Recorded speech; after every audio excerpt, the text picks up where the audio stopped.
English నేర్చుకోవడం అనర్గళంగా మాట్లాడడం మీ కల? వెంటనే కాల్ చేసి క్లాసెస్‌కి రిజిస్టర్ అవ్వండి.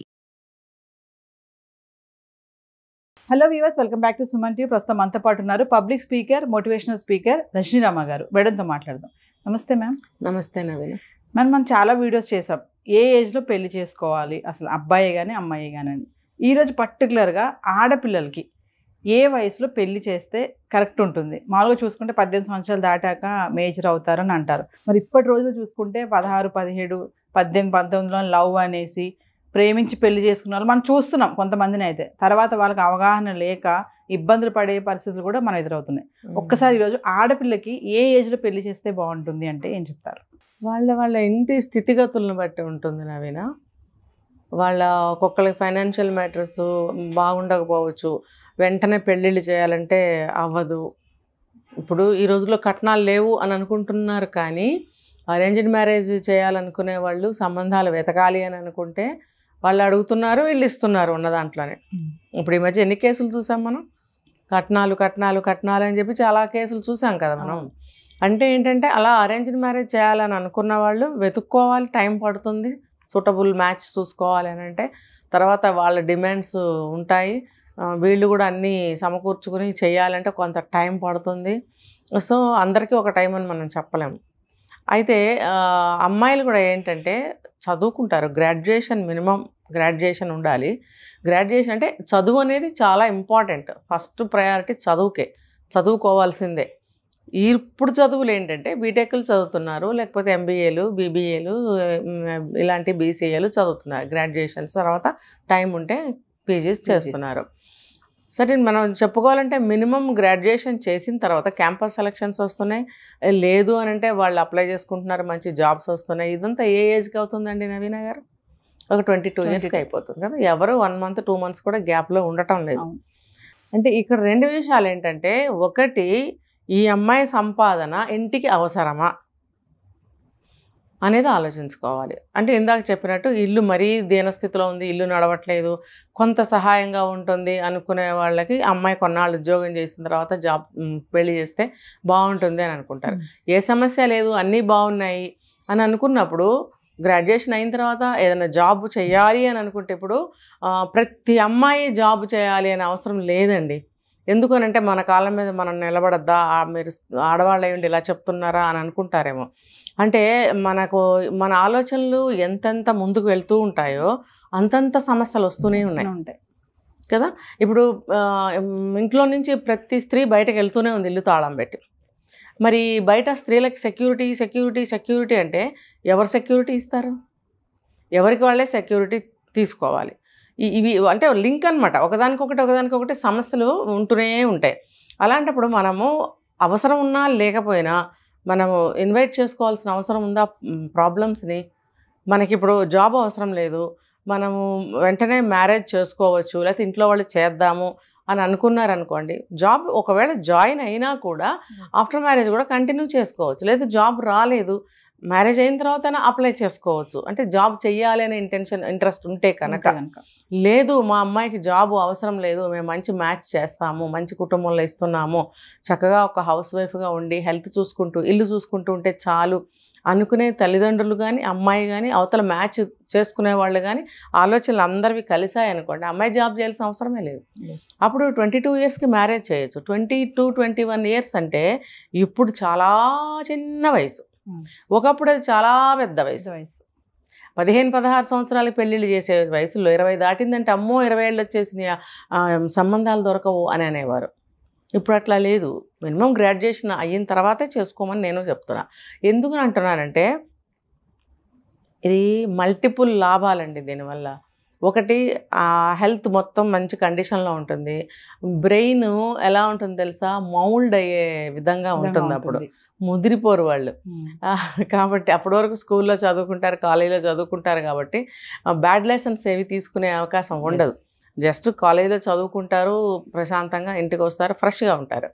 వాళ్ళ మైండ్ని మనం ఎటు తిప్పితే అటు తిరుగుతుంది. ఇప్పుడు ఈ రోజులను బట్టి చెప్తున్నా, పాతకాలంలో అదే ముదురు. అప్పుడు 15, 16 సంవత్సరాలకి పెళ్ళిళ్ళు చేస్తూ ఈ మాట అనుకునేవారట. తర్వాత ఇప్పుడు అనుకోవాల్సి వస్తుంది ఆ మాట. కాబట్టి ఎలా చూసుకున్నా 21 ఇయర్స్ అని అంటే అన్నీ తెలిసిన వయసే. అన్నీ వాళ్ళు చెయ్యగలిగిన వయసే, మ్యారేజ్కి కూడా సిద్ధంగా ఉన్న వయసే, తప్పేమీ లేదు. 21, 22, 23 వరకు కావాలంటే గ్రాడ్యుయేషన్ 21కి అయిపోతుంది. ఒక 1 or 2 years జాబ్ చేసుకోవచ్చు. అంతగా నాకు కూడా జాబ్ చేయాలని ఉంది, బయటికి వెళ్ళాలని ఉంది అని అనుకుంటే అయితే ముందుగానే పిల్లలకి చెప్పుకోవాలండి ఏదైనా కూడా. ఇప్పుడు అమ్మ మనకి జాబ్ అవసరమా, లేదమ్మా నాకు చేయాలని ఉంది, అందరిలాగా అక్కడే దొరికిపోయింది ఆన్సర్. అందరిలాగా చేయాలని బయటకు వెళ్తే అందరిలాగానే అయిపోతావు. కాబట్టి అదేదో ముందుగానే మాట్లాడుకోవాలి. నువ్వు అందరిలాగా తయారవ్వకూడదమ్మా, మేము తొందరగా పెళ్లి చేయాలనుకుంటున్నాము, నువ్వు పద్ధతిగా ఉండాలి అని చెప్పుకోవాలి. లేదు మీరు అసలు జాబే చేయించకండి, మ్యారేజ్ చేయండి అంటే రైట్ ఏజ్ అడిగారు కాబట్టి ఈ మాట చెప్తున్నా. జాబ్ చెయ్యొద్దు అని నేను మెసేజ్ ఎవరికి ఇవ్వటం లేదు, వాళ్ళ ఇష్టం అది. జాబు చేయాలంటే చేయండి, మానేయాలంటే మానేయండి, మీ ఇష్టం అది. ఎందుకంటే మీరు ఒక ప్రశ్న వేశారు, రైట్ ఏజ్ ఏది అని. ఆ ఏజ్లో చేస్తే ఏమవుతుందంటే ఇటు పుట్టింట్లో కూడా సక్రమంగా అన్నీ చేయగలుగుతారు, అత్తగారింట్లో కూడా మంచిగా అందరిలో కలిసిపోగలుగుతుంది. నేను చెప్పాను కదా, ఈ కాలాన్ని బట్టి 22 years అంటే అన్నీ మౌల్డ్ అయ్యే వయసు, చక్కగా వినే వయసు. అత్తగారింట్లో కూడా చక్కగా చెప్పిన మాట వింటారు, వినే ఛాన్స్ ఉంది. అందరూ నా వాళ్లే కదా అనుకునే మనస్తత్వం ఉంటుంది. అదే కానీ మీరు 30 ఏళ్ళు 35 ఏళ్ళు వచ్చిన తర్వాత ప్రపంచాన్ని లోకాన్ని తెలుసుకున్న తర్వాత ప్రతిదీ నెగిటివ్గా, ప్రతిదీ అన్యాచురల్గా, ఆర్టిఫిషియల్గా కనిపిస్తుంది. దేన్ని నమ్మలేని స్థితిలో ఉంటారు. ఎందుకంటే ఎన్నో అనుభవాలు తిని ఉంటారు అప్పటికే. అమ్మో ఇది నమ్మచ్చో లేదో, అమ్మో వీళ్ళతో ఈ మాట చెప్పచ్చో లేదో, అలా చేయొచ్చో లేదో, ఇలా అన్నీ కూడా అనుమానంగా ఉంటుంటాయి. ఏది మనం కాన్ఫిడెంట్గా ముందుకు వెళ్ళలేకపోతాం. కొంతమంది ఇళ్లలో భయపడి తొందరగా పెళ్లి చేసి పంపించేయాలి, మళ్ళీ సమస్యలు ఏమైనా వస్తాయేమో అనే భయంతో కూడా ఎర్లీగా కూడా పెళ్లి చేసేస్తారు. ఎర్లీగా అంటే కొంచెం మీరు అన్నట్టుగా బిలో 20 అవసరం లేదు. నేనేం చెప్తున్నాను, మినిమం గ్రాడ్యుయేషన్ చేయించండి. ఎందుకంటే ఇన్ ఫ్యూచర్ ఏదన్నా సమస్య వస్తే అప్పుడు తన కాళ్ళ మీద తను నిలబడగలుగుతుంది, ఏదో ఒక జాబ్ చేసుకుని. అంటే మేము చదివిన చదువులకి అప్పటికి ఏదైనా అప్పుడు కంటే జాబ్ వస్తుందా, మాకు ఏజ్ బార్ అయిపోదా అని అంటే దానికి తగ్గ జాబ్స్ వెతుక్కోవాలి. ఇప్పుడు మీరు ముందు నుంచే జాబు చూసుకుని మ్యారేజ్ చేసుకుని నీది నాది అని మొదలుపెట్టి గొడవలు, అక్కడ ఇమ్మడలేక వాళ్ళు నీతో అడ్జస్ట్ అవ్వలేక గొడవలు వచ్చి డివోర్స్ తీసుకునే బదులు ఇలా చేయొచ్చు కదా. నీ అవసరానికే కానీ చదువు, ఒట్టిగా నువ్వు ఇంట్లో గడవకుండా ఉంటే నువ్వు బయటికి వెళ్ళాలి. నీకు ఇంట్లో గడుస్తుంది, నీకు జాబ్ చేయాల్సిన అవసరం లేదు, నీ అవసరం ఇంటికి ఉంది అని అన్నప్పుడు నువ్వు బయటికి వెళ్ళి జాబ్ చేయాల్సిన అవసరం ఏముంది? హాయిగా నిన్ను ఇంట్లో ఎంజాయ్ చేయమంటున్నారు కదా, బాగుంటుంది. అది అవసరాన్ని బట్టి రోడ్డు మీదకి వెళ్ళాలి జాబ్ కోసం. అందుకని నేను చాలా స్మూత్గా చెప్తున్నా ఈ విషయాన్ని.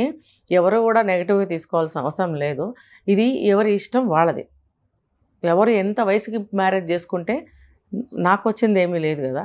ఒక పర్టికులర్ క్వశ్చన్కి నేను ఆన్సర్ చేస్తున్నాను ఇక్కడ. ఇది మంచిది. ఇప్పుడు చాలామంది ఇలా ఆలోచిస్తున్నారు కూడా, తొందరగా పెళ్లి చేసి పంపించేయాలి. ఇప్పుడు నాకు తెలిసిన వాళ్ళు ఒక 35 సంవత్సరాలు ఉన్నాయి ఆ అమ్మాయికి, హెవీ పర్సనాలిటీ అయిపోయింది, ఫేస్ చూస్తే 45 years అమ్మాయిలాగా ఉంది. పేరెంట్స్ పెళ్లి చేయాలంటే మ్యాచెస్ రావట్లేదు, చాలా ఇబ్బంది నాతో చెప్తూ ఉంటారు అప్పుడప్పుడు. మరి ఆ ఇబ్బంది అవసరమా? అలా అంత అమ్మాయిని ఇంట్లో పెట్టుకోవాలంటే వాళ్ళకి చాలా ఇబ్బందికరంగా ఉంది. మరి ఎలా అంటారంటే వాళ్ళు, ఈ అమ్మాయిని తొందరగా పెళ్లి చేసి తోసేయాలండి అంటుంటారు. అంటే ఆ స్టేజ్కి తల్లిదండ్రులు వచ్చారు అంటే కారణం ఎవరు?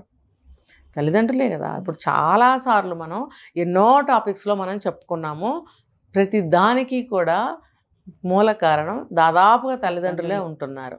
చెప్పకపోవటం వల్ల, సరి చెయ్యకపోవటం వల్ల, ముందుగా మేల్కొనకపోవటం వల్ల, రకరకాల కారణాలు = తల్లిదండ్రులే.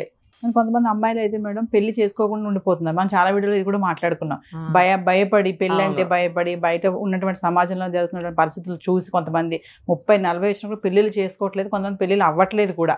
మరి వాళ్ళని ఎలా చూడొచ్చు అంటారు? భయపడే వాళ్ళకి ఏం ప్రస్తుతం పరిస్థితులు అలా ఉన్నాయి కాబట్టి ఇదే చెప్తున్నా. వాళ్ళ మనస్తత్వానికి అనుగుణంగా వాళ్ళు ఆలోచించుకుంటారు. వాళ్ళ దేని మీద అయితే వాళ్ళు ఎటువంటి అభిప్రాయాన్ని అయితే కలిగించుకుంటారో వాళ్ళు దానికి భయపడుతూ ఉంటారు. కాబట్టి చూడండి, ఎవరి అభిప్రాయాన్ని మనం మార్చలేమని ఒక మాట ఉంది. కాబట్టి ఎవరు అనుకునే దాన్ని మనం తీసేయలేము. ఇప్పుడు తనకి భయపడుతుంది, ఆ భయాన్ని మనం ఎంతవరకు తీసేయగలుగుతాం? కాదమ్మా ఏముండదు, పర్వాలేదు, అదేముండదు అంటాం. కానీ అమ్మాయి లోపల ఉన్న భయాన్ని ఎలా తీసేయగలుగుతాం? ఆవిడ తను ఎక్స్పీరియన్స్ చేసినప్పుడు ఆ భయం పోతుంది. అప్పుడు తను పెద్దవాళ్ళు చెప్తున్నారు కదా విందాము అని అనుకో. అంటే నీకు తొందర చేసి నిన్ను బలవంతంగా ఎవరు నీ గొంతు కొయ్యాలని చూడరు కదా.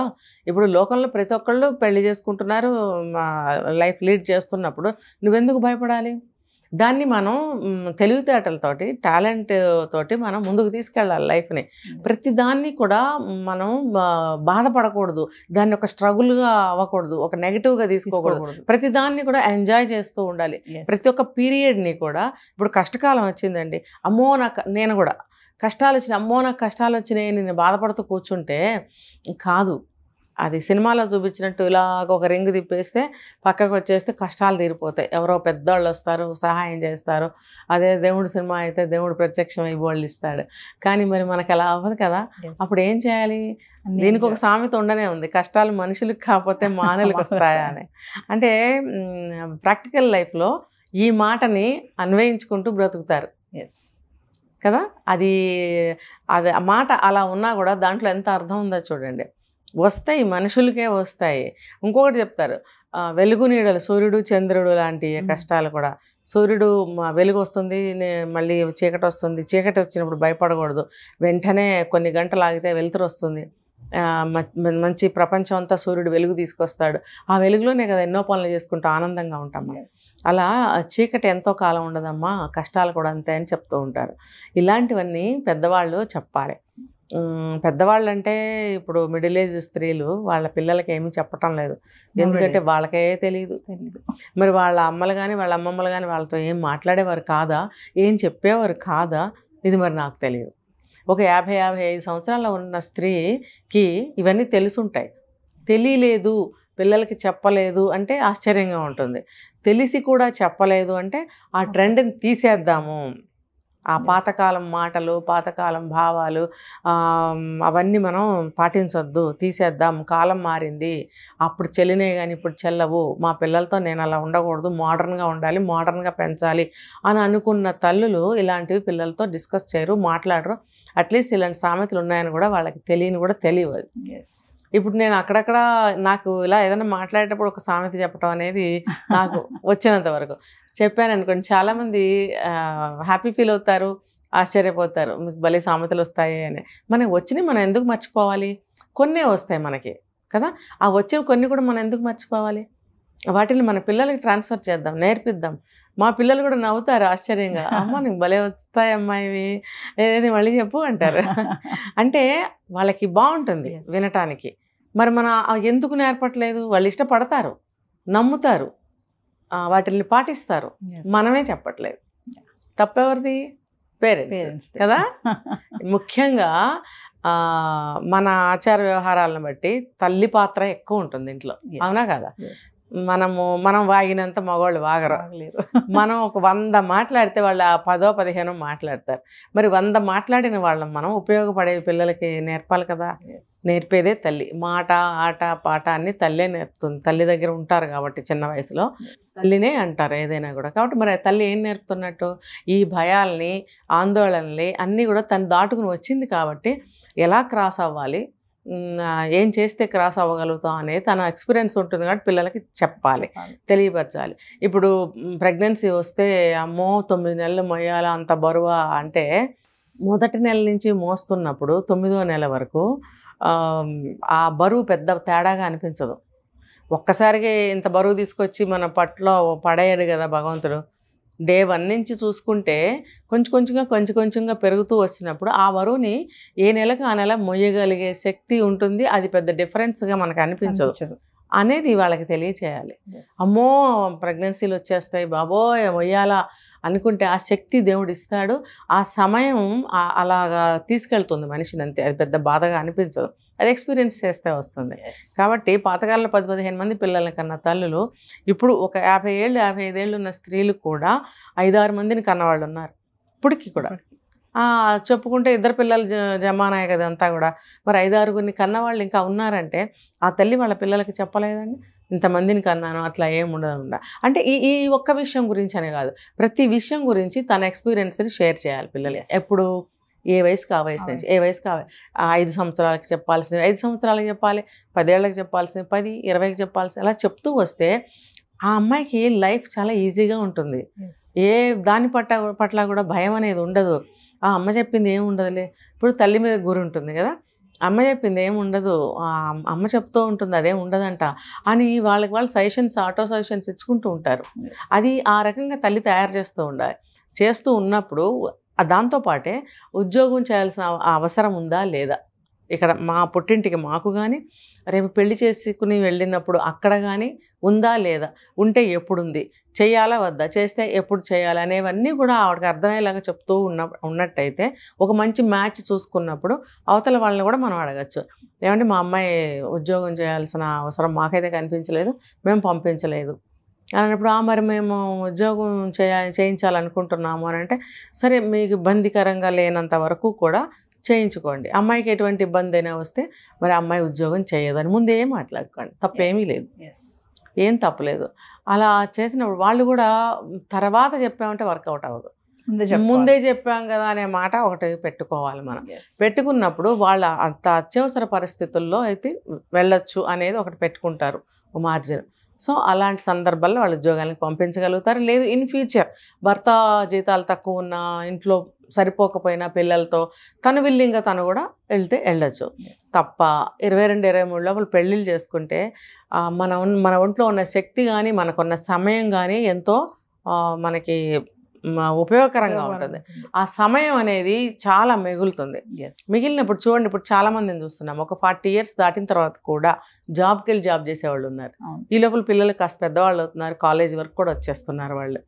అప్పుడు ఆ తల్లికి శ్రమ ఏముంటుంది, కావాలంటే జాబ్ చేసుకోవచ్చు. నాకు తెలిసిన మా ఫ్రెండే ఉంది, తను అంతే, ఇప్పుడు 45 or 46 అట్లా ఉంటుంది, ఇప్పుడు జాబ్కి వెళ్తుంది. తను ఎప్పుడో MSc PhD చేసింది, ఇక్కడ ఆచార్యంగా ఇది ఉంది కదా అగ్రికల్చర్ దాంట్లో, మరి తను ఇప్పుడు వెళ్తుంది జాబ్కి.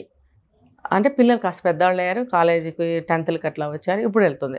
అంటే అదే సమయాన్ని బట్టి అవసరాన్ని బట్టి నువ్వు వెళ్ళగలుగుతావు. అంతేగాని ఈ ఏజ్ని, ఈ సమయాన్ని, ఈ శక్తిని, ఈ ఉత్సాహాన్ని, ఈ ఎంజాయ్ చేసే ఒక ఆనందాన్ని, పీరియడ్ని ఇదంతా కూడా మిస్ అవ్వాల్సిన అవసరం లేదు. చక్కగా ఆ సంసార జీవితాన్ని చక్కగా భర్త పిల్లలతోటి ఎంతో ఆనందంగా గడపచ్చు. బర్డెన్ ఫీల్ అయ్యారనుకోండి, ఇంత బరువు అనిపిస్తుంది, ఇంత భయం అంత భయం అనిపిస్తుంది. కాబట్టి ఇది పిల్లలు తెలుసుకోవాలి, తల్లిదండ్రులు తెలుసుకోవాలి.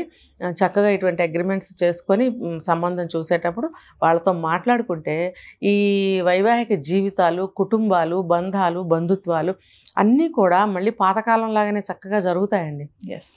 Thank you ma'am.